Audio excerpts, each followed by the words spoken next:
Mr. Speaker, the members of the President's Cabinet.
Harding, is Ford Motor Company putting this on? What? Ford Motor Company putting this on? Mr. Speaker, the President of the United States.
Members of the Congress, I have the great pleasure, the highest privilege, and the distinguished, and I might also say personal honor, of presenting to you the President of the United States.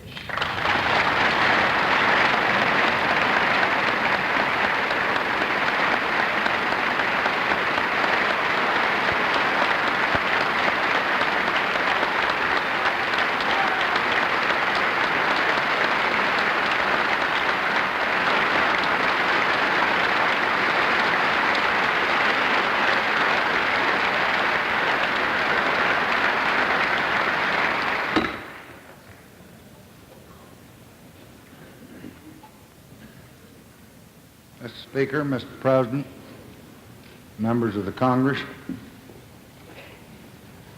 I speak tonight for the dignity of man and the destiny of democracy. I urge every member of both parties, Americans of all religions and of all colors, from every section of this country, to join me in that cause. At times, history and fate meet at a single time, in a single place, to shape a turning point in man's unending search for freedom. So it was at Lexington and Concord. So it was a century ago at Appomattox. So it was last week in Selma, Alabama. There, long-suffering men and women peacefully protested the denial of their rights as Americans. Many were brutally assaulted. One good man, a man of God, was killed. There is no cause for pride in what has happened in Selma. There is no cause for self-satisfaction in the long denial of equal rights of millions of Americans. But there is cause for hope and for faith in our democracy in what is happening here tonight. For the cries of pain and the hymns and protests of oppressed people have summoned into convocation all the majesty of this great government, the government of the greatest nation on earth. Our mission is at once the oldest and the most basic of this country: to right wrong, to do justice, to serve man. In our time, we have come to live with the moments of great crisis.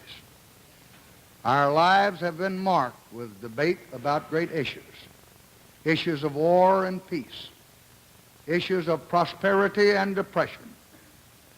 But rarely in any time does an issue lay bare the secret heart of America itself. Rarely are we met with a challenge not to our growth or abundance or our welfare or our security, but rather to the values and the purposes and the meaning of our beloved nation. The issue of equal rights for American Negroes is such an issue. And should we defeat every enemy, and should we double our wealth and conquer the stars and still be unequal to this issue, then we will have failed as a people and as a nation.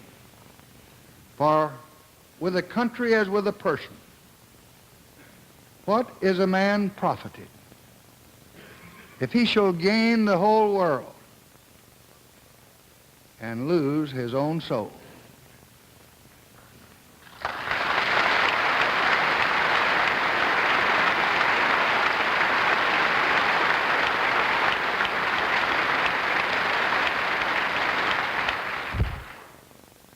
There is no Negro problem. There is no Southern problem. There is no Northern problem. There is only an American problem.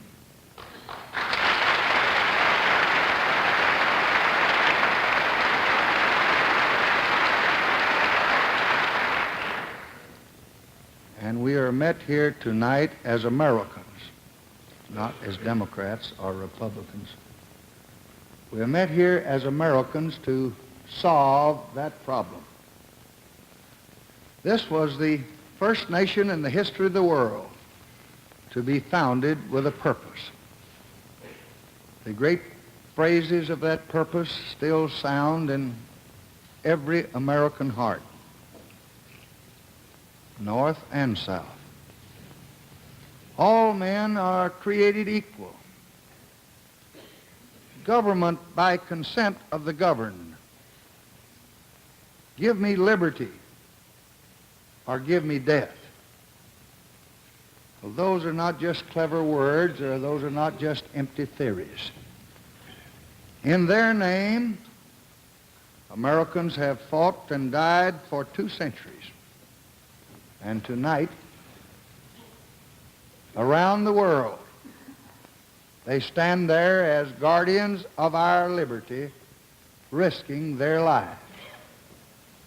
Those words are a promise to every citizen that he shall share in the dignity of man.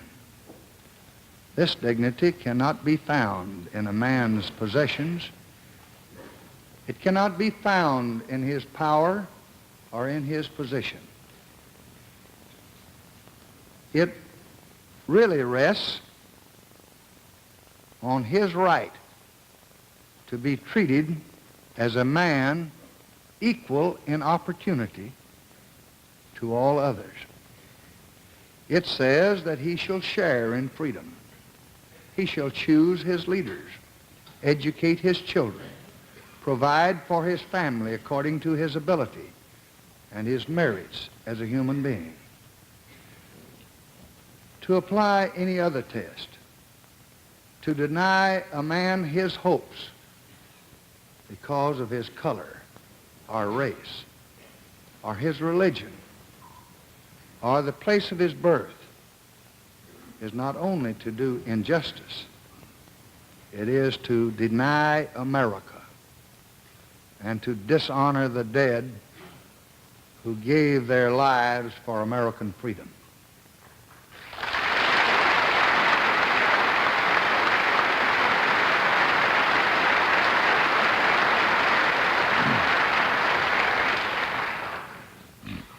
Our fathers believed that if this noble view of the rights of man was to flourish, it must be rooted in democracy.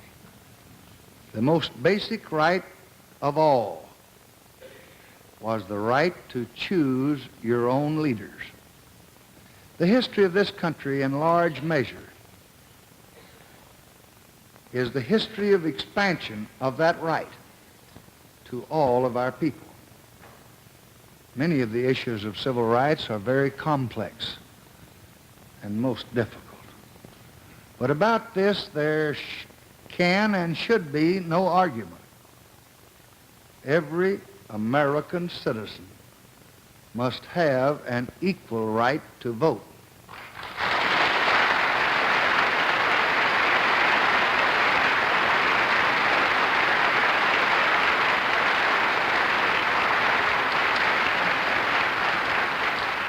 There is no reason which can excuse the denial of that right.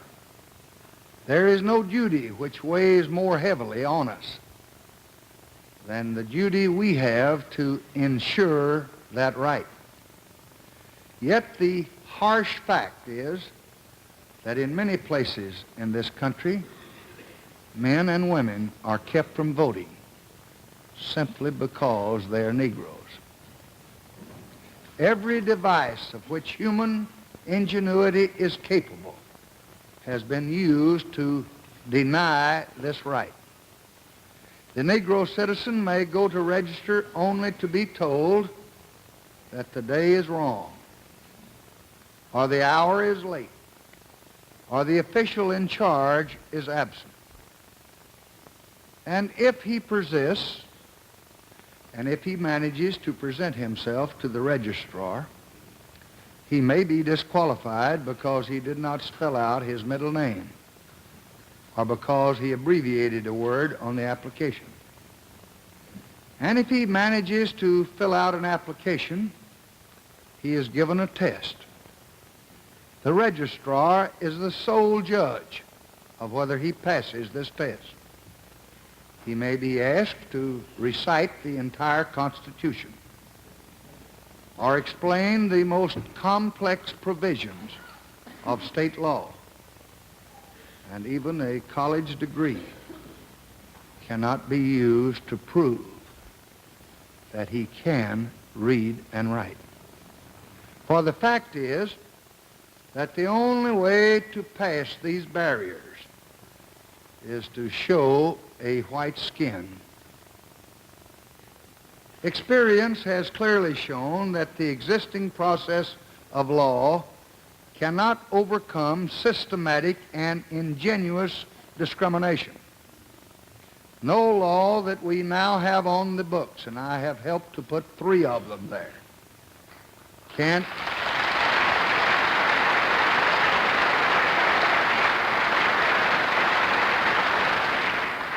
ensure the right to vote when local officials are determined to deny it. In such a case, our duty must be clear to all of us. The Constitution says that no person shall be kept from voting because of his race or his color. We have all sworn an oath before God to support and to defend that Constitution. We must now act in obedience to that oath.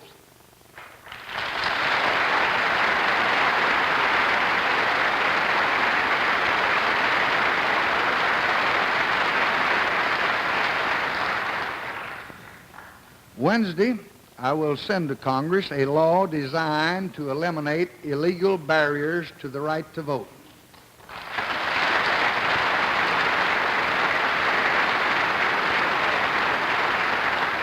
The broad principles of that bill will be in the hands of the Democratic and Republican leaders tomorrow. After they have reviewed it, it will come here formally as a bill. I am grateful for this opportunity to come here tonight at the invitation of the leadership to reason with my friends, to give them my views, and to visit with my former colleagues. I've had prepared a more comprehensive analysis of the legislation, which I had intended to transmit to the clerk tomorrow, but which I will submit to the clerks tonight. But I want to really discuss with you now briefly the main proposals of this legislation. This bill will strike down restrictions to voting in all elections.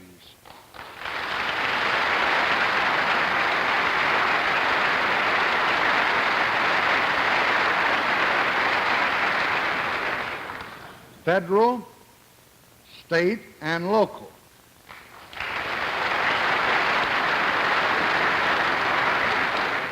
Which have been used to deny Negroes the right to vote. This bill will establish a simple, uniform standard which cannot be used, however ingenious the effort to flout our Constitution. It will provide for citizens to be registered by officials of the United States government.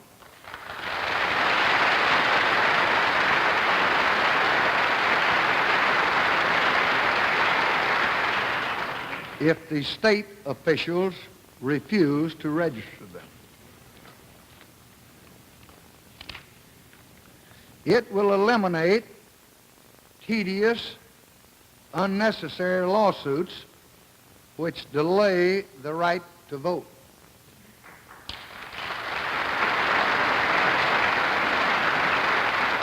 Finally, this legislation will ensure that properly registered individuals are not prohibited from voting.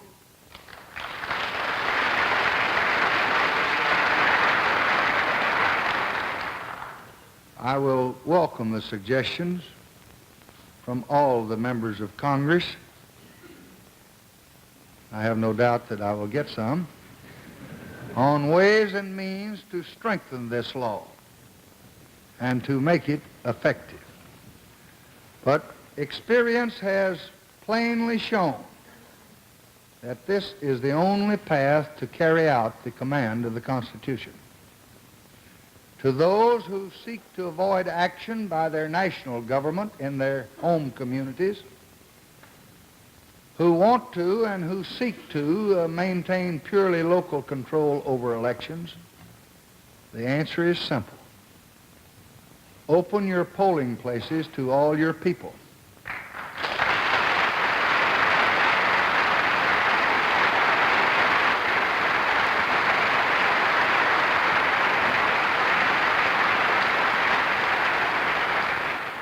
Allow men and women to register and vote whatever the color of their skin.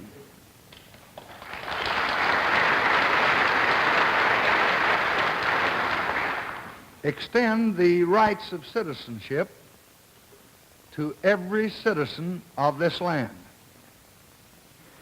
There is no constitutional issue here. The command of the Constitution is plain. There is no moral issue. It is wrong, deadly wrong, to deny any of your fellow Americans the right to vote in this country.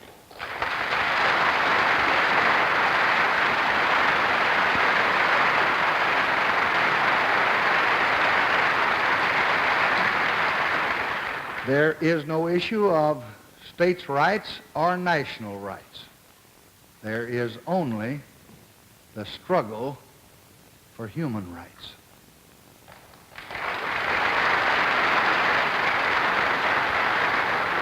I have not the slightest doubt what will be your answer.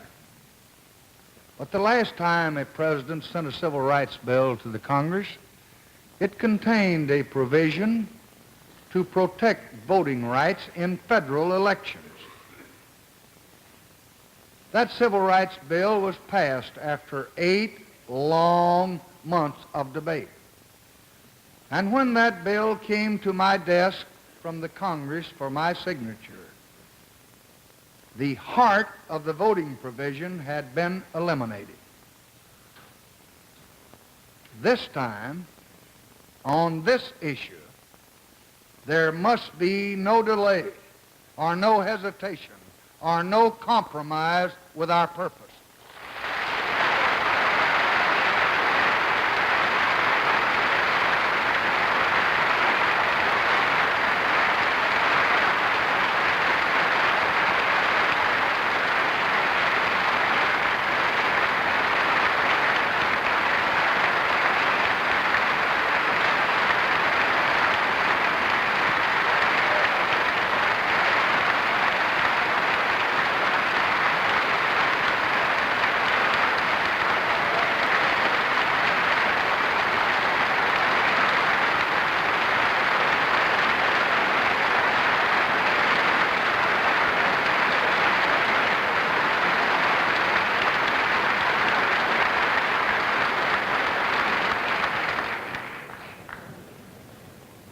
We cannot, we must not refuse to protect the right of every American to vote in every election that he may desire to participate in.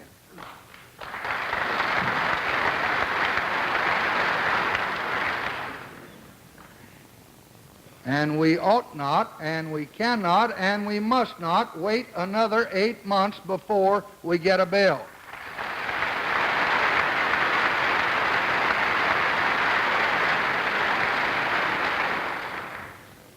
We have already waited 100 years and more, and the time for waiting is gone.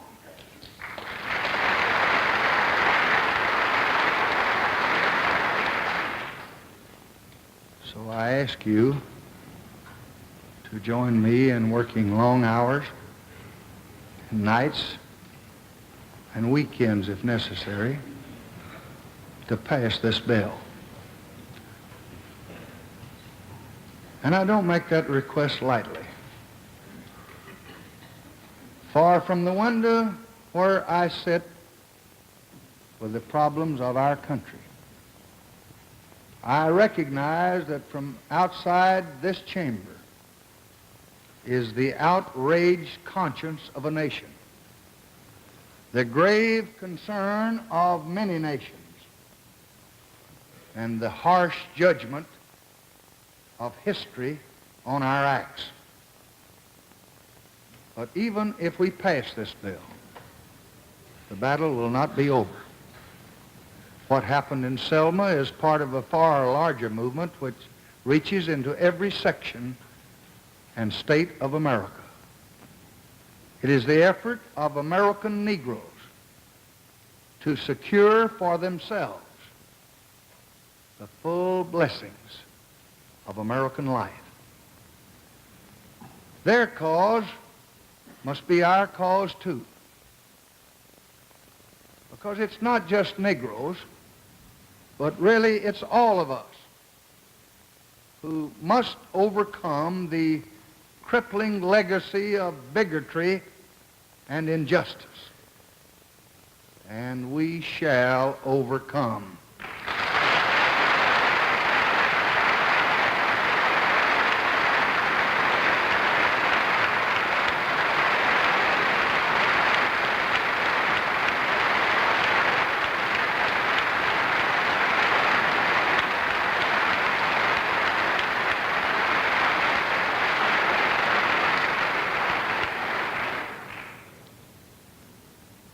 As a man whose roots go deeply into Southern soil, I know how agonizing racial feelings are.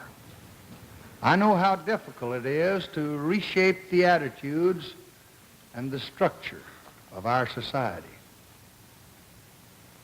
But a century has passed, more than 100 years, since the Negro was freed, and he is not fully freed tonight. It was more than 100 years ago that Abraham Lincoln, a great president of another party, signed the Emancipation Proclamation. But emancipation is a proclamation and not a fact. A century has passed, more than 100 years, since equality was promised. And yet the Negro is not equal. A century has passed since the day of promise, and the promise is unkept. The time of justice has now come. And I tell you that I believe sincerely that no force can hold it back. It is right in the eyes of man and God that it should come. And when it does, I think that day will brighten the lives of every American.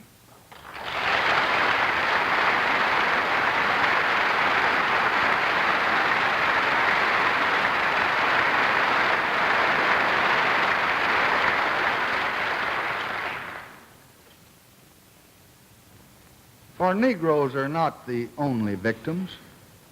How many white children have gone uneducated? How many white families have lived in stark poverty? How many white lives have been scarred by fear because we've wasted our energy and our substance to maintain the barriers of hatred and terror?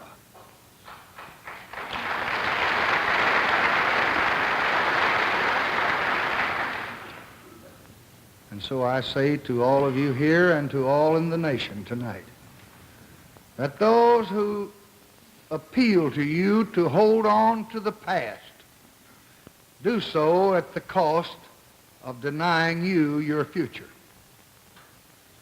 This great, rich, restless country can offer opportunity and education and hope to all black and white, all north and south, sharecropper and city dweller.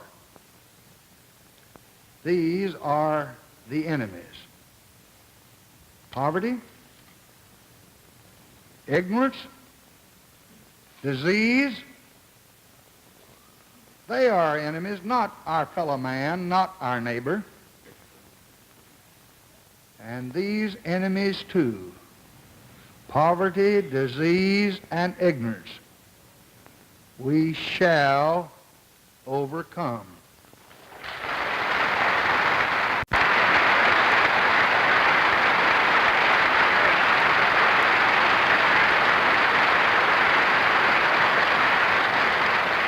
Now let none of us in any section look with prideful righteousness on the troubles in another section or the problems of our neighbors. There's really no part of America where the promise of equality has been fully kept. In Buffalo as well as in Birmingham, in Philadelphia as well as Selma, Americans are struggling for the fruits of freedom. This is one nation.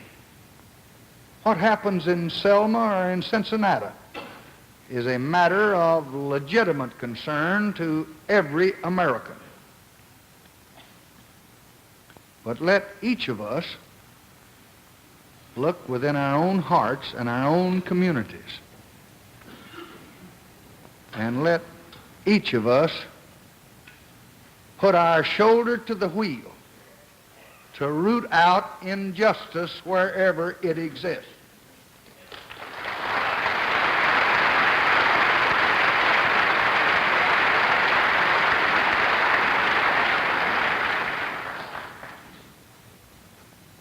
As we meet here in this peaceful, historic chamber tonight, men from the South, some of whom were at Iwo Jima, men from the North who have carried Old Glory to far corners of the world and brought it back without a stain on it, men from the East and from the West are all fighting together without regard to religion or color or region in Vietnam. Men from every region fought for us across the world 20 years ago. And now in these common dangers and these common sacrifices, the South made its contribution of honor and gallantry no less than any other region of the great republic. And in some instances, a great many of them more. And I have not the slightest doubt that good men from everywhere in this country, from the Great Lakes to the Gulf of Mexico, from the Golden Gate to the harbors along the Atlantic, will rally now together in this cause to vindicate the freedom of all Americans.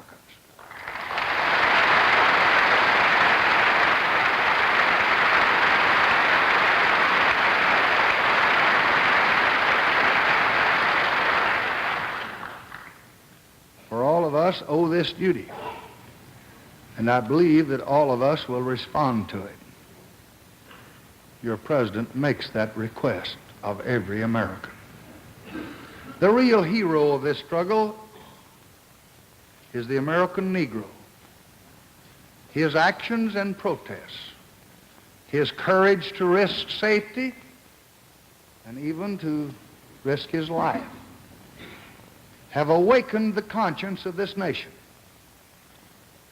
His demonstrations have been designed to call attention to injustice, designed to provoke change, designed to stir reform.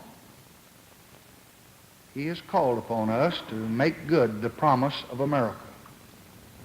And who among us can say that we would have made the same progress were it not for his persistent bravery and his faith in American democracy?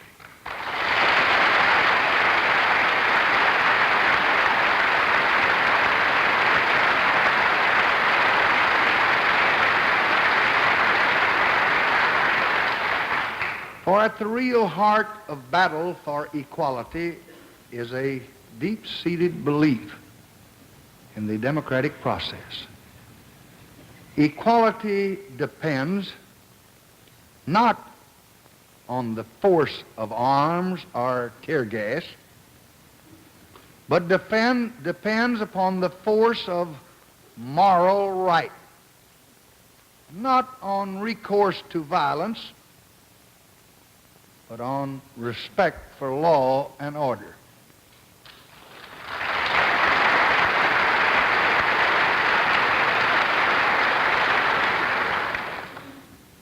And there have been many pressures upon your president, and there will be others as the days come and go. But I pledge you tonight that we intend to fight this battle where it should be fought, in the courts and in the Congress and in the hearts of men.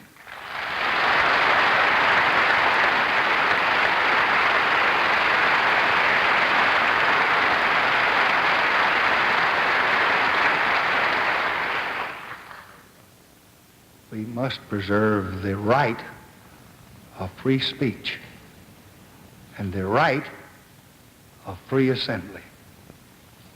But the right of free speech does not carry with it, as has been said, the right to holler fire in a crowded theater. We must preserve the right to free assembly. But free assembly does not carry with it the right to block public thoroughfares to traffic.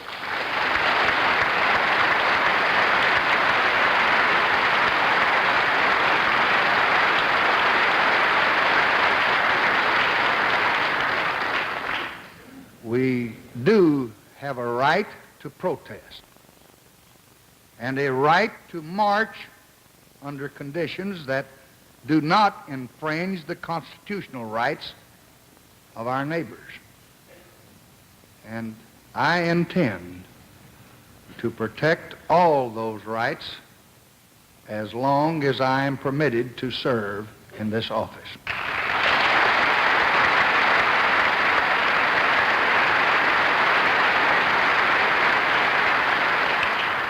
We will guard against violence, knowing it strikes from our hands the very weapons which we seek: progress, obedience to law, and belief in American values.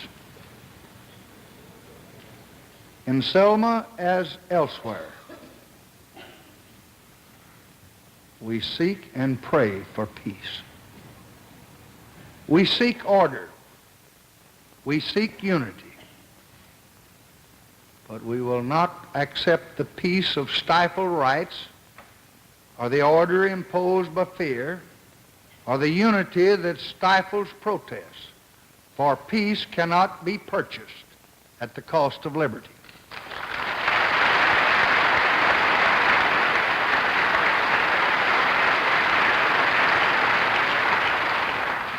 In Selma tonight, as in every, and we had a good day there, as in every city, we are working for a just and peaceful settlement.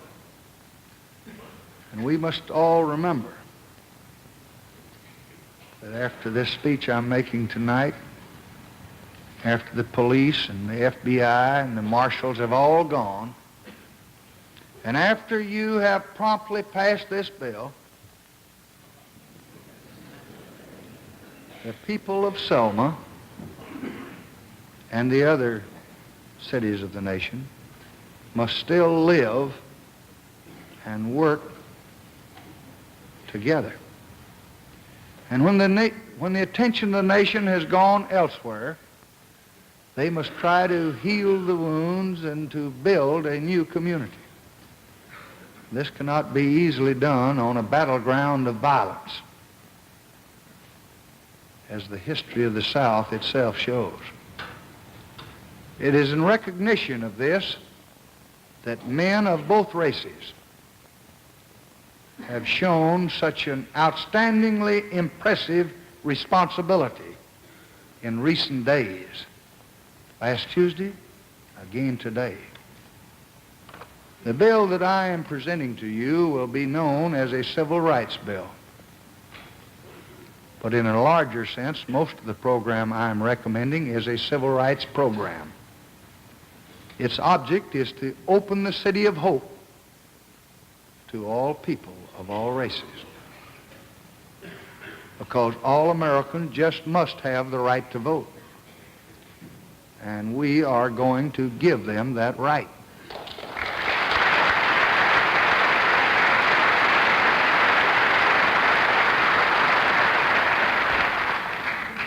All Americans must have the privileges of citizenship, regardless of race. And they are going to have those privileges of citizenship, regardless of race.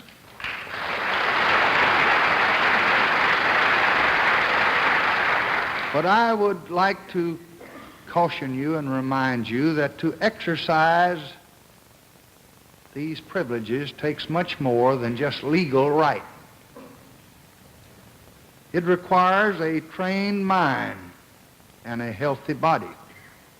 It requires a decent home and the chance to find a job and the opportunity to escape from the clutches of poverty.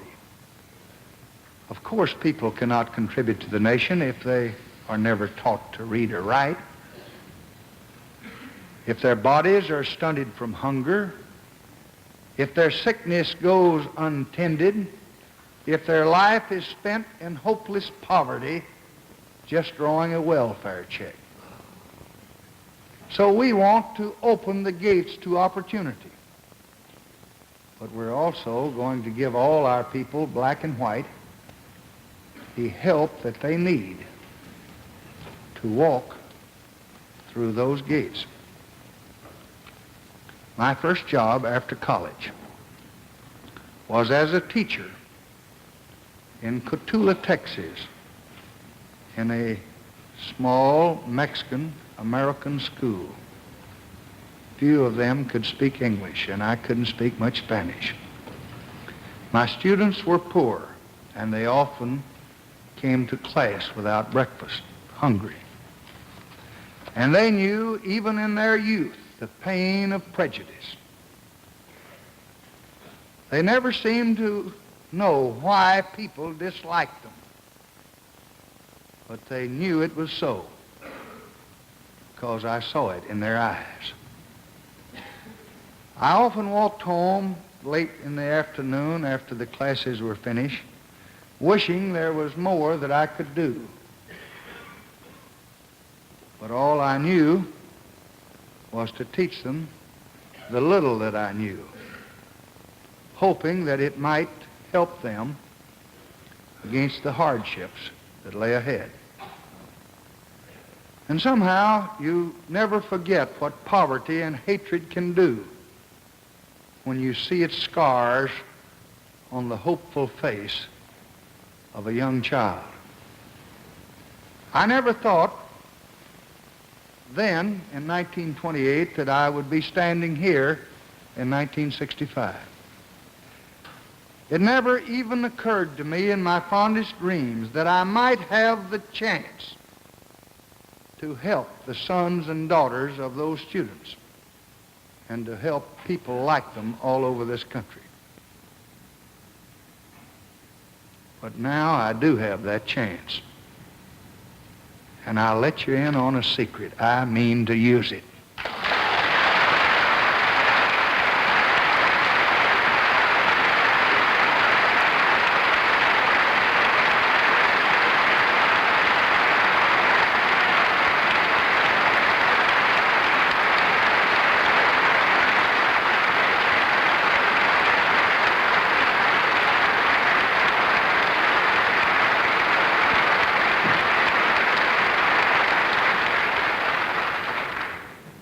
And I hope that you will use it with me.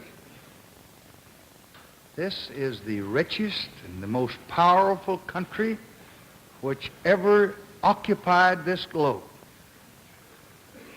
The might of past empires is little compared to ours. But I do not want to be the president who built empires or sought grandeur or extended dominion.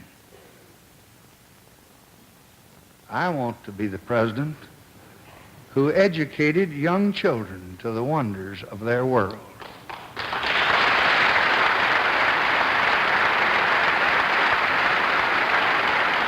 I want to be the president who helped to feed the hungry and to prepare them to be taxpayers instead of tax eaters.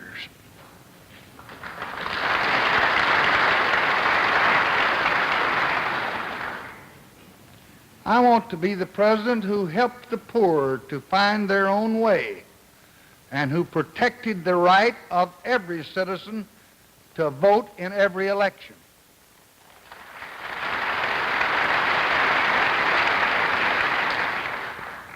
I want to be the president who helped to end hatred among his fellow men and who promoted love among the people of all races and all regions and all parties.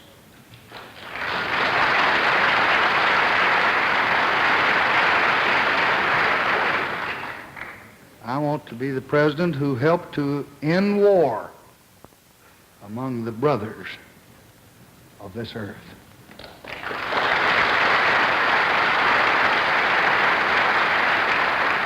And so, at the request of your beloved speaker and the senator from Montana, the majority leader, and senator from Illinois, the minority leader, Mr. McCulloch and other members of both parties, I came here tonight